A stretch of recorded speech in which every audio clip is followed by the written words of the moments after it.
Hello, you. On today's show, we'll be asking what's the best way to transport your pets to Spain. I'll be joined shortly on the virtual settee around the virtual pool by our new friend Tito from pet transport company Transporters to get you the answers you need. So stick around, ask questions, give us a wave, hit the like button down there, get yourself a mention in the live chat or in the comments below. Now, gather round. It's time for our small but perfectly formed theme song. Let's dance.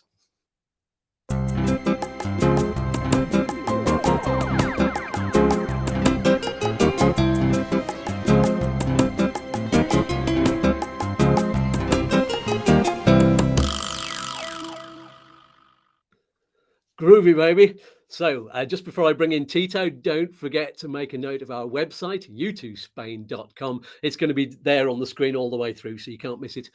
You can find lots of extra resources and links there that you need for your move to Spain and for living here. There's a free newsletter at the beginning of every month that's just come out, so sign up for that. It doesn't cost you a penny. And also check out all of the other links in the video description below. All of those links help U2 Spain without costing you a cent. It's a win-win-win with the cherry on top. Now, speaking of which, we do have a link below to our merchandise page with all of the popular U2 Spain catchphrases on, let's say you can get them on mugs like that or on T-shirts like that, all kinds of different things, different colors. If you see something that you like and it's the wrong color, if you want a different color, then give me a shout and I'll sort it out. And if we go off air by any chance briefly, then stick with us. I've had some power cuts up here in the mountains, and that's why we were a couple of minutes late this morning. But stick with us, and we'll be back on air as soon as we can. So hopefully that won't happen. And without further ado, let's meet our lovely guest for the day. It's Tito from Transporters. Morning. Hello. Hello. How are you doing? So you're in northern France at the moment, aren't you? You're on the road. No, north of Bordeaux actually. Headed back down from Dublin, but going back home.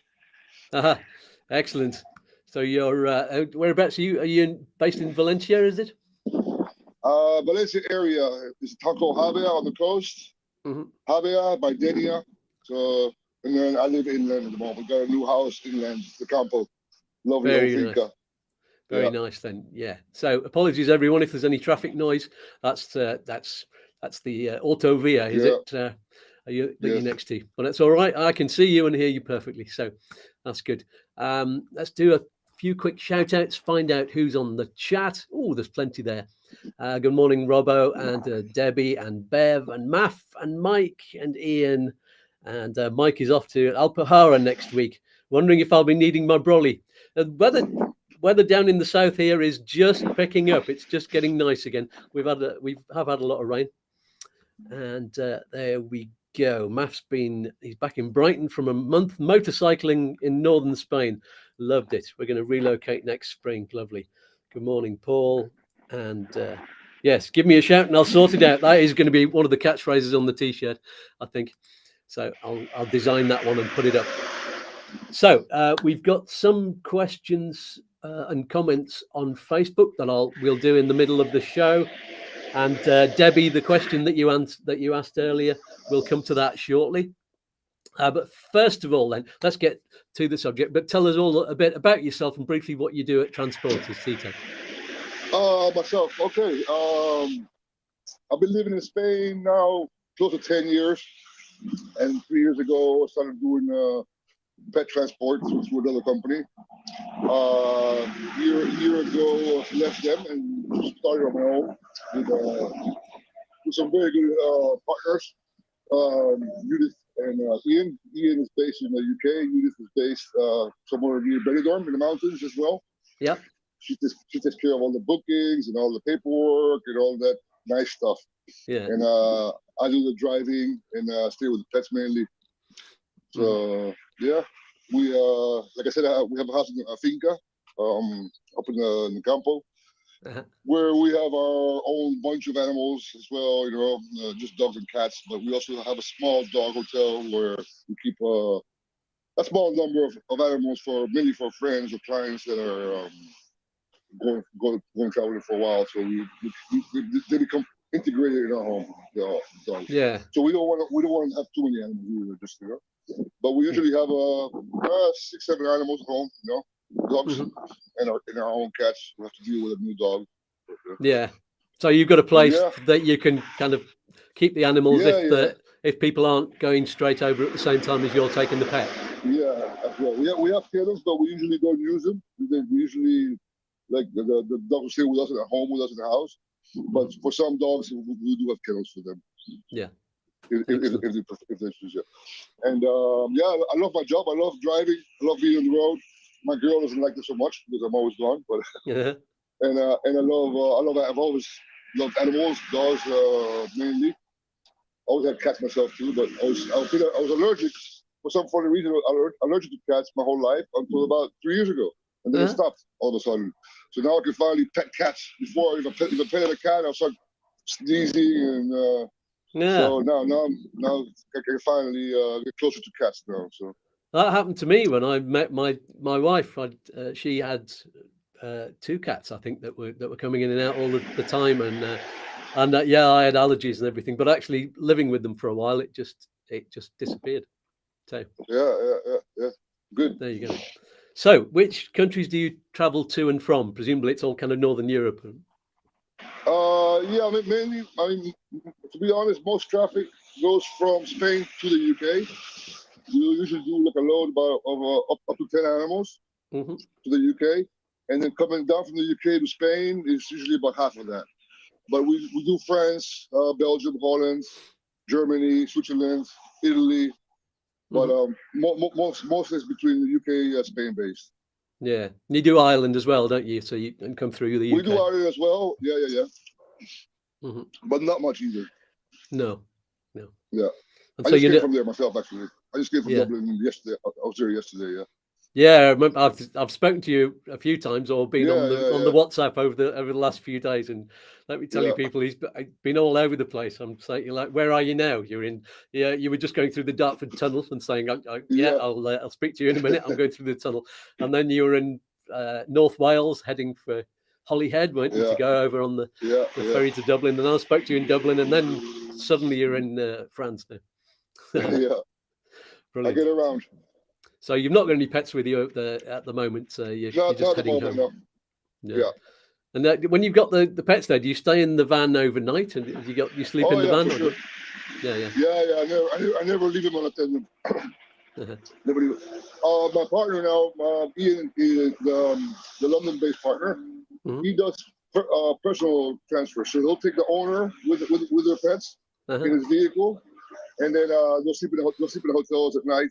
So he doesn't sleep in the van he stays in the hotel with the owners and their pets. So we do that service as well. Yeah. That sounds like a nice service. Yeah.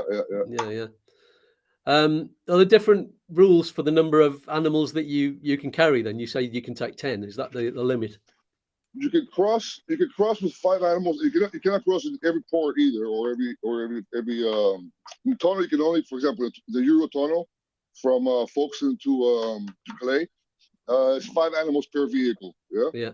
So usually when we have more than 5 animals, Ian will meet me across the border in France, put animals in his vehicle, cross over to Folkestone or Dover if it's by ferry, and then we load them back in the big van, in the actual van, and then carry on. But there is papers you can do for cargo, but it's mostly for cattle and sheep and pigs and stuff like that. But you can get these papers for pet transport as well. It's a bit complicated. We're in the process at the moment of getting it, so we can take more animals if we wanted to. But I'd rather not. I'd rather keep it in small numbers because there's too many. Yeah. Because I stop every 4 hours maximum to walk the dogs and change the clean litters, water them, feed them. So if it's too many, it's too much. So I'd rather keep it under 10 myself. That must be good for you as well, because I mean, you're supposed to have rests as a driver, but you not only do you get a nice rest from driving, you get to walk dogs as well. Yeah, beautiful spots. The dogs love it. The dogs are always like it's an adventure for them, Yeah. Like, where are we going next? Where are we going next? And every time we stop, new smells and new trees. Different world. Yeah. Brilliant. So let's have a look at what in advance, if people are thinking of having their dog transported in it with a service like you, what do they need to do well in advance? For the transport or for relocating to Spain? Is it for Well, for the transport, from your point of view, what do they need to think about well in advance? If they're coming from the UK to Spain, they need to get an animal health certificate, and that's through the vet. It usually costs between around £200. It costs. It's not cheap. That needs to be done well in advance with your vet. Just what you have to consider is when you move to Spain itself, that it's very hot in Spain. You do the crossing yourself for the pet itself. It's a bit of a change to go from England or UK to Spain. So you gotta be very careful with the heat. They don't get overheated. Yeah. They have to be. There's a sickness in Spain which is pretty common with dogs, and sadly, leishmaniasis. Yep. Have you heard of this? Leishmaniasis parasite. So you can get vaccinated for that, and you can also take pills for it. Sadly, one of my dogs got it. Oh no! But he's fine. He's dealing with it with good medication, and we caught it early, so he's okay. So you have to be that's probably the most important thing to be aware of is that disease. I would say a lot of people whose dogs got it. Yeah. For the trip itself, just try. Remember that we're in a van with limited space, so don't give me too much stuff to take down with you, please. Like don't let me, just the basic things for your pet, No great big teddy bears like 3 foot, 4 foot tall. Nothing like that. I've had all kinds of things trying to be pushed on me to take down. Yeah. And then the van is overcrowded and it's not doable. So just as little as possible. We do provide food ourselves, dry food. Try not to give your pets wet food because they could get sickness, and then I have to clean it up afterwards. If it's dry food, and a good walk before, if it's a dog, a good walk before I pick him up. Let him because the next stop's will be 4 hours later after I pick them up. So it's good if they have been walked. The bedding is good. Nice bedding for them, so they feel more comfortable in the crib. If you want to provide bowls, fine. We have bowls ourselves, So like I said, it's better not because it's in space again, But if you want me to take your bowls and stuff like that, I could do that. Yeah. I know that the vets near us, they're really good. The first thing to do when you get your pet to Spain and you're settling down in an area, go and see the vet, and they will provide you with all of the right things that you need for Spain. Yeah, and hopefully get a good vet. They vary a lot. Some vets really love the animals and they really take good personal care of you and your pet. So you can get a recommendation from somebody that that Are there any things that people don't often consider that you have to tell them that they just haven't thought about? I think I mentioned a couple of things already. The heat is very important. You don't want your pets overheating in the Spanish sun. You move to Spain, it's gonna be lovely, but then for the animals, it can be very hot. So try not to walk them in the middle of the day. During the summer months. Spain is not as pet friendly as other countries, as UK or Holland. In Holland, you can take a pet anywhere you want, hotels, restaurants, buses everywhere. Spain is they're getting there slowly, but it's still not as pet friendly as the other countries. Depends on the areas, really. Where there's lots of the tourist areas, they are quite dog friendly down here on the south coast because they're used to having lots of expats and loads of expats have pets. Are you allowed to walk your dogs on the beach during the summertime? Mostly no, but I think there are 1 or 2 dotted along the coast where you're allowed to. But generally it's kind of March or April till October. Generally, no dog walking. But there's, in some of the smaller villages along the coast, it's not really policed. No. Yeah. There Yeah, we go. a friend of mine got a 400 euro fine for walking his dog on the beach. Mm. Well, 400 euros. So yeah, be careful with that. Yeah, they can be. Yeah, they can be Yeah. quite serious when they do Yeah, police it. Definitely. yeah. Let's just have a look at Debbie's question. Debbie T, who asked it on the live chat early on before the show started, and I can't get it up on screen like that. So fortunately I took a photograph of it. Let's get that one up. If I can find it, there it is. She's asking. Let's see if I can zoom in on that so everybody can see it. Can you confirm how many pets a person or a family is allowed to bring? Okay. Okay. Yeah, Debbie, how you doing? The turtle might be a problem. We transported a couple of turtles once from Manchester, and when we get to the border, they wouldn't let us cross it. So I had to drive back to Manchester from Dover to drop the turtles back off. So be careful with the turtle. Find out with your vet more about it. I really don't know much about it, but maximum per vehicle is five pets. So your 4 dogs and a cat should be okay. It shouldn't be a problem. But Yeah. then the turtle might be a problem. Okay. Make sure your papers are all in order. Very good. All the papers got to be very much in perfect. Your T's crossed, your I's dotted. Otherwise, you'll make it to the border and they'll send you right back. They have no mercy at the border. So be very careful with that. Is that something that the pet owner needs to do, or is that something that you have, or do you work together? With the vet. No, we will help the pet owner do that, but the pet owner has to, normally speaking, has to get your own health certificate with their vet, because it's their vet. There are occasions where it was not possible for whatever reason, and then we have vets that we work with in Dover and Folkestone, which last case emergency we can work with. It costs a bit more, and it will delay all the rest of the pets as well. So try to get it all in order before picking them up. Yeah. Before I get there. Yeah. And is there any other paperwork that you have as the transporter? From UK to Spain that we have ourselves, you mean? Yeah. We have to be DEFRA certified. So DEFRA in UK. And in Europe, we get certified in Dublin with the Ministry of Agriculture, Fish and Forestry. In Ireland, so we have those two. We have the certificate of competence, to make sure that we are adequate pet transporters, and then we've done a course. So we've done a course. You can get optional. You can get animal first aid. Is optional. It's not mandatory. Yeah. So yeah, that's pretty much it. Make sure. I've also come across the vets themselves, because it's a new thing with the health certificate.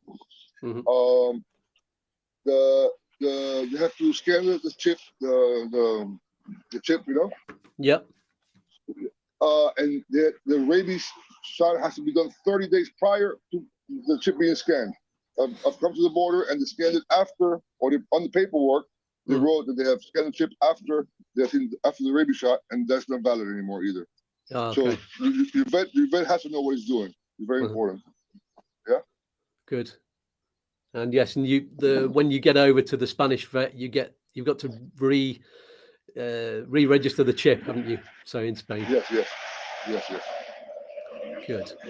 I'll tell you what then, before we go on to the next set of questions, we have let's take a short break and have a quick message from me and my alter egos about the wonderful things that U2 Spain can do for its fans. So take it away, Scats.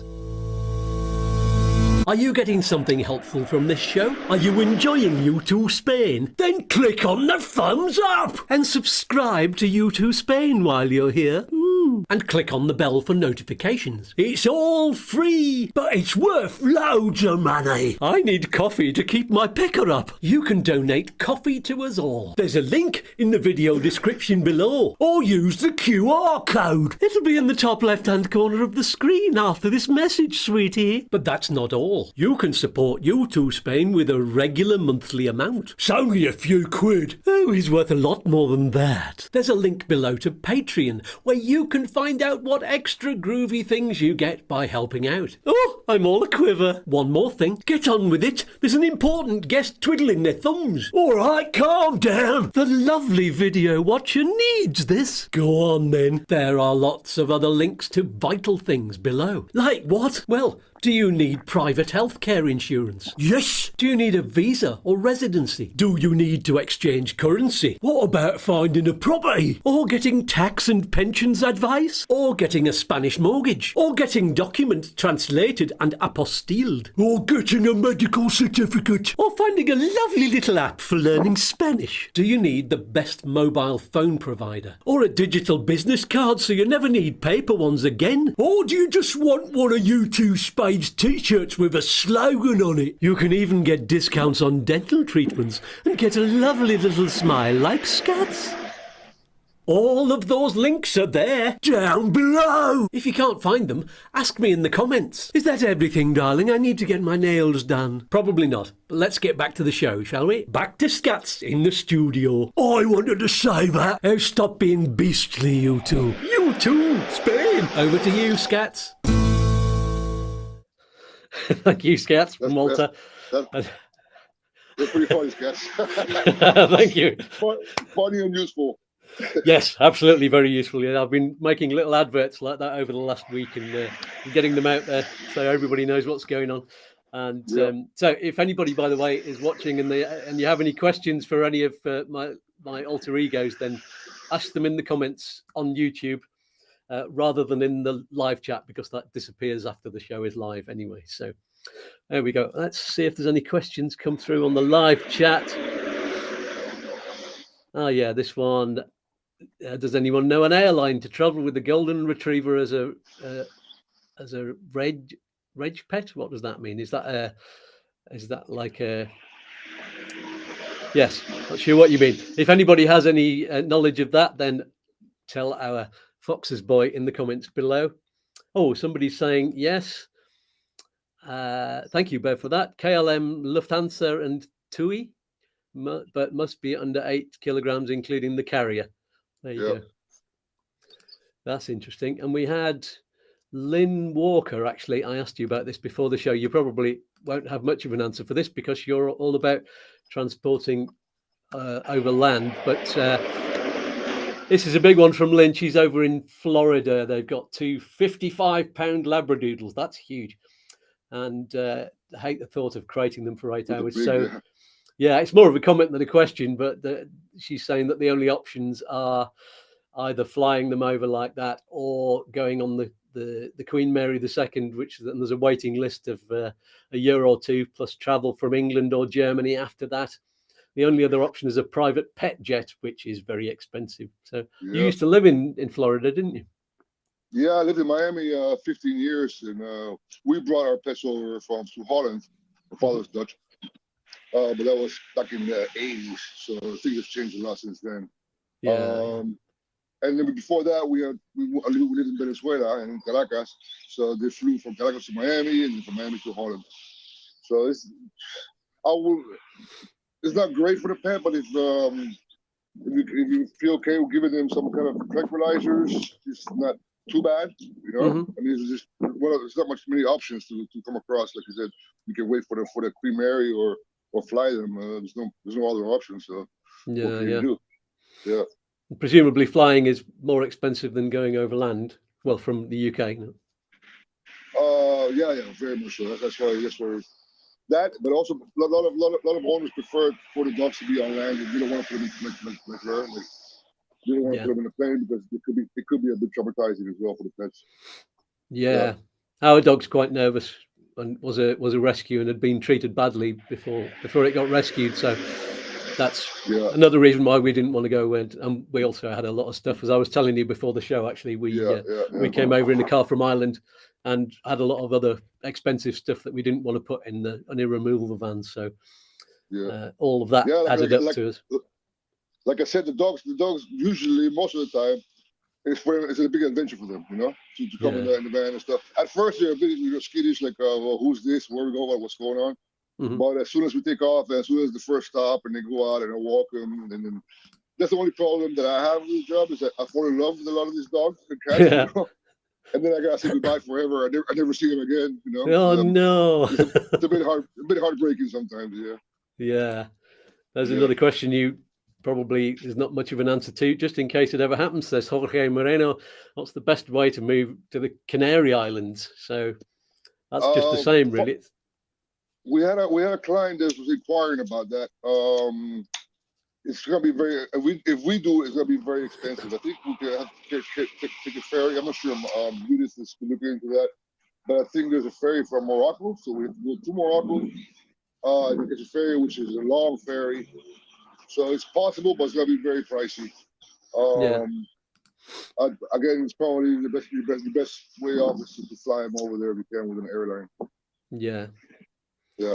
There you go. So that's one of the things that you need to look at way in advance, really, because it's going to have a big impact on the way that you get over there. And is there some rule about having to? I know this is the rule with sending your luggage over on a.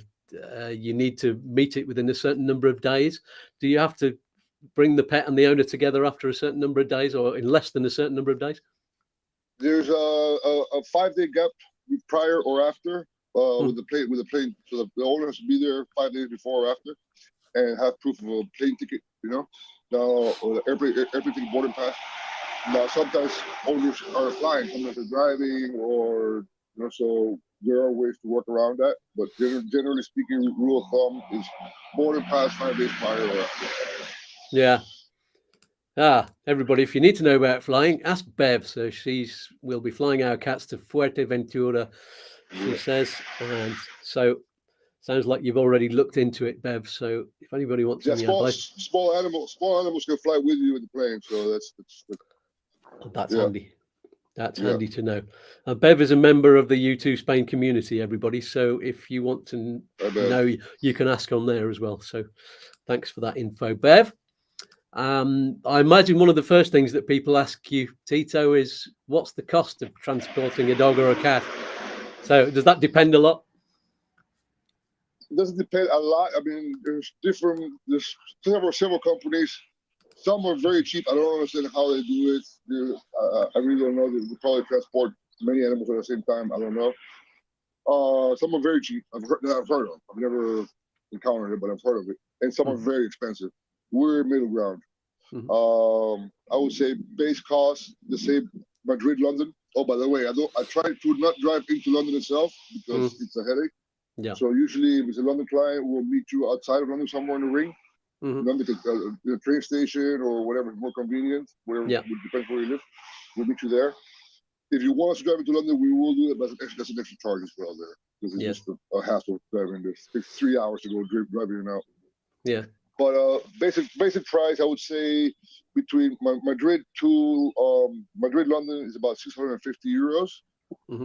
And then depending if you're going to Manchester or Scotland or Malaga, the extra kilometers, you add on to that, but not that much. Yeah. Well, that's good to know. And we can also work with owners. Like, let's say there's one dog going to Edinburgh, and it will cost you 300 quid extra to go from London to Edinburgh. You can meet us halfway somewhere in Manchester or Newcastle or whatever, and then you can work on the price of that. Yeah, it's a good idea. You partly answered this question earlier. Well, apart from dogs and cats, what other pets are you allowed to carry? We stick to dogs and cats because, like I said, we got trouble with these turtles last time. I had to drive all the way back to Manchester for the 2 turtles. So we tend to stick to dogs and cats, but you can take ferrets, rabbits, gerbils, small animals like that, small reptiles, but birds, but there's special companies for that. Like, there's a special company for transporting birds, for example, parrots. We don't do that. Yeah. That's good. I think it's good to specialize anyway, so you know what you're doing. Yeah. So I don't know if you've answered this one already, but I'll answer it again. Pet owners are going to want to know, for the comfort of their pets, how do you organize the trip so that animals don't get stressed and they have enough food and water and exercise? You've talked about that a lot already. Anything else? Yeah. No, just give them the bedding. I usually use my own leads because some people's collars or the braces that they use, the harnesses, Harness. some dogs, yeah, the dogs can slip out of those, so I stay away from those. I usually use my own leads. Yeah. Yeah. The dogs at first will be skittish. Many of them, not all of them. Oh, by the way, I do not take aggressive dogs. If I go pick up your dog and your dog is gonna attack me or something, I won't be able to take it. Yeah. So this happened to me once before, and I got bait. And it's like, well, I can't be taking the dog for 3 days or 2 days, whatever the long the trip was. That the trip was gonna be aggressive to me. So they cannot be aggressive. Yeah. Yeah. I don't want to put a muzzle in them either for the whole trip. Yeah. But yeah, just the food wise, we provide the food. We have good quality food, Spanish. Try to keep them away from wet foods, like I said. Provide the bedding, and maybe some t-shirt or something with your smell, so they feel more comfortable, And yeah, just don't worry. I'll keep in touch during the whole trip. You can contact me whenever you want. Just if you're worried, whatever. Yeah, just WhatsApp me, and then I'll send pictures and videos once a day. End of the day of the stops that we've made and new places that we see. Cats is a different story. Many cats, they get very nervous. They think they're gonna die. Cats freak out. Some cats won't stop meowing the whole trip. Other cats are more relaxed, but they usually stay in their cages. I put them. For cats, the transporter is very important. We put your cat in because I have special cages for the cats where I put the whole transporter inside, open it, and then they have the kitty litter and their water and the food bowl there. Cats usually don't eat through the trip. Most of the time they won't eat anything. They drink water, but they won't eat. But try to have a small transporter for them that fits in this cage. Don't if it's a big one, I won't be able to fit it in there. And it's a lot easier for the cats to get adjusted if they're in the transporter, and then to stay in the transporter within the big cage. It's easier for them as well. Yeah. Okay. Our dog didn't pee for 2 days after. Wow. Well, because we had a 32-hour journey it was on the ferry. I mean, while we were driving to the ferry for 5 or 6 hours, we got out a couple of times, and she was fine then because she was used to being in the car. But once we got on the ferry, absolutely nothing. She couldn't be out of our sight, and they only had this very small deck for them to walk on. That was just like really thin. It was like. Yeah, I would recommend it. It's a long trip for many dogs. Don't like to be on boats. They don't like to be in the water in the sea. The Dover crossing is only an hour and a half. It's not too bad. And they stay in the vehicle in Dover. The pets. Yeah. And the train is only half an hour. You stay in the vehicle too. It's a quick crossing, and you're still on land. So yeah, we usually most of the time we cross there at Dover or Folkestone. That is the shortest, isn't it? Yeah. Yeah. Blake Ripper is saying you have to book a pet cabin. Yeah, that's what we had to do, so that the dog could be with us. And there's a dedicated outside deck where you can take them outside for a pee and a poo. We called it the poop deck. Yay! Yeah.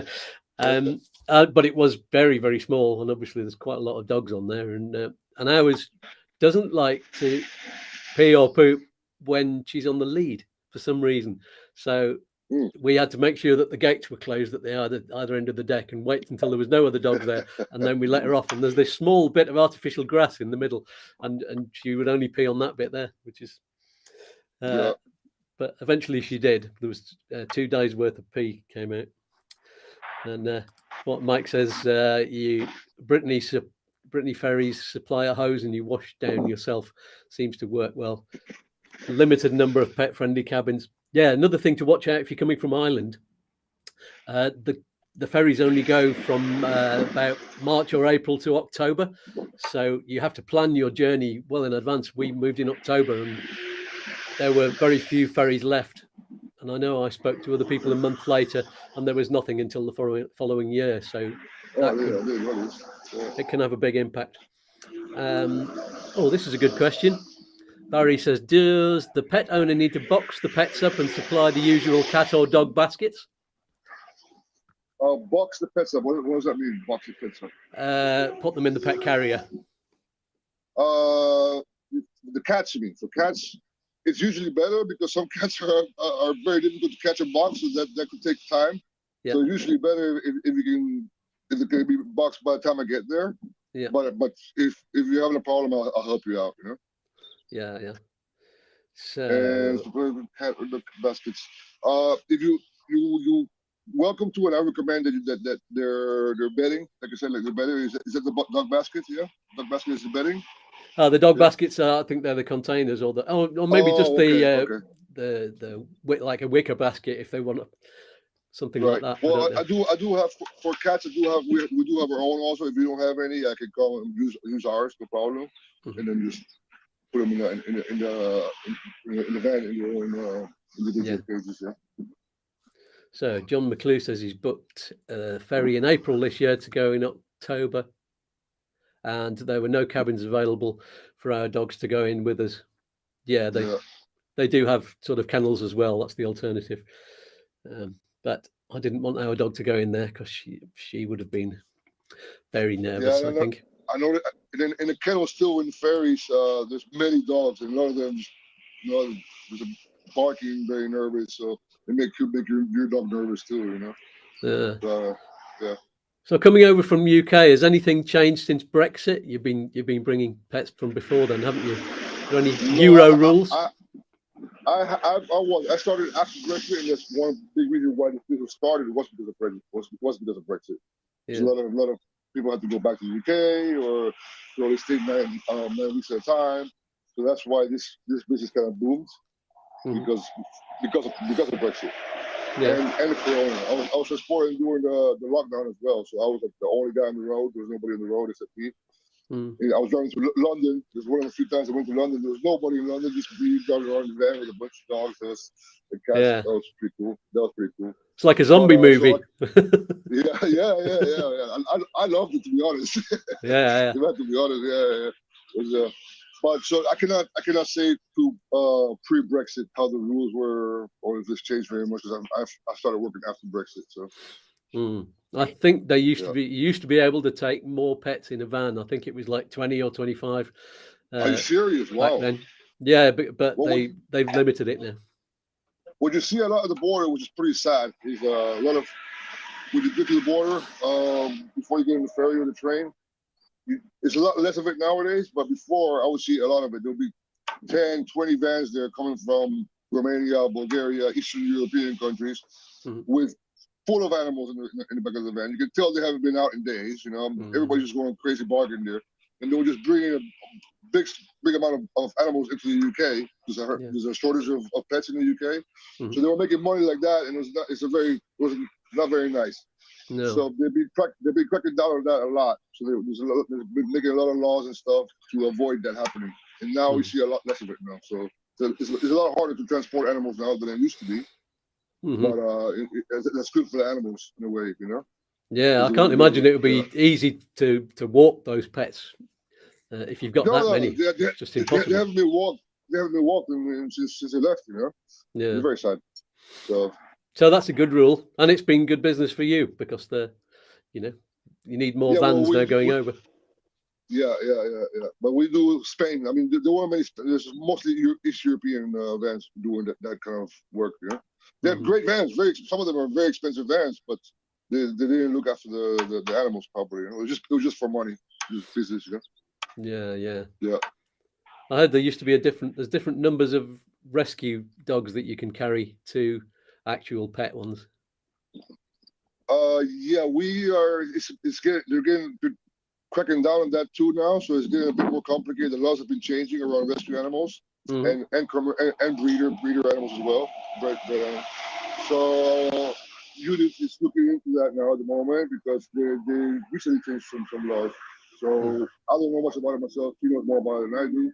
We do want to work with rescues as a charity as well, not complete charity. We need to survive with big money, but we want to work with all my dogs are rescues. All of Judith's dogs are rescues. So mine too. We volunteer at rescue shelters to walk dogs and stuff, and so we would love to start helping them find new homes in the UK, England, Belgium, France, Switzerland, whatever. And we're willing to work with that and take a big, like we give a big discount on to transport rescues. So Great. we are looking into that. Yeah. So, any funny or unusual things have happened on the journeys you've done? Yeah, every time probably. Yeah. I don't know what it's a lot of stories, but can't think of at the top of my head at the moment for any specific ones. That's okay. If you think of one, before we get to the end of the program, then let me know. In the meantime, any more hints and tips for pet owners?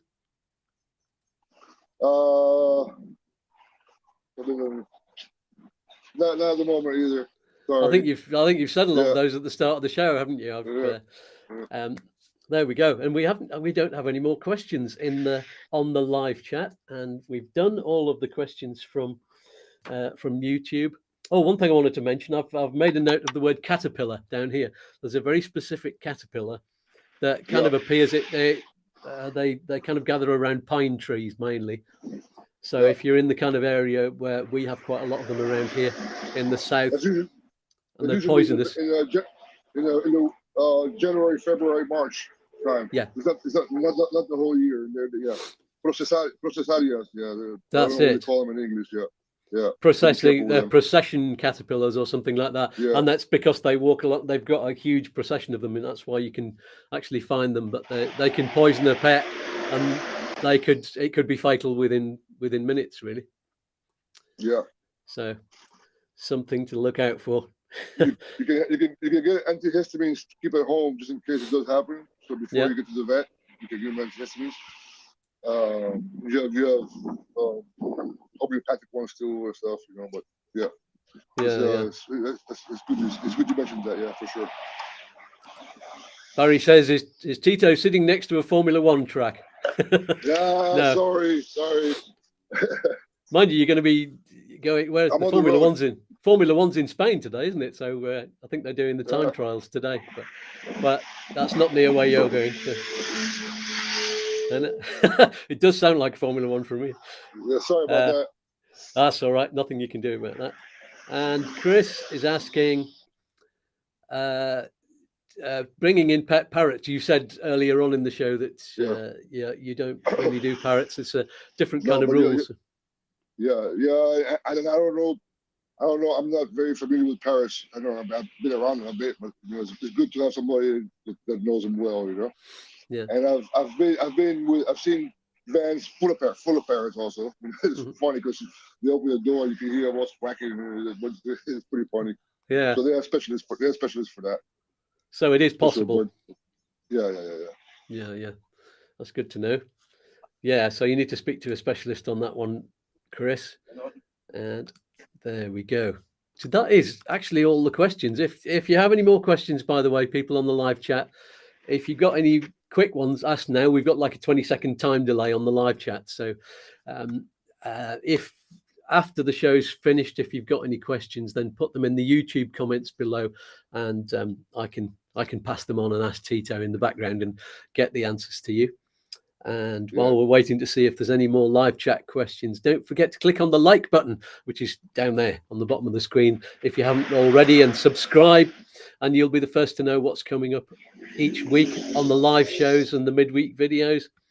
No more questions have come up. Okay. So guys, I just want to clear something up. The name of our company is the Transporter. The Transporter, like the Transporter. Yeah, exactly. Brilliant. Well reminded. PAW. I have put a link below in the the video description. If you look, people, everybody who's watching, look in the video description, and just under the little description, I've put the website for transporters. So I copied it from your website there.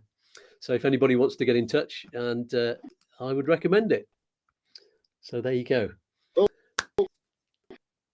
We're starting to lose your signal, Tito. It's just that's perfect timing. So we are going to tell you shortly what's on the show next week.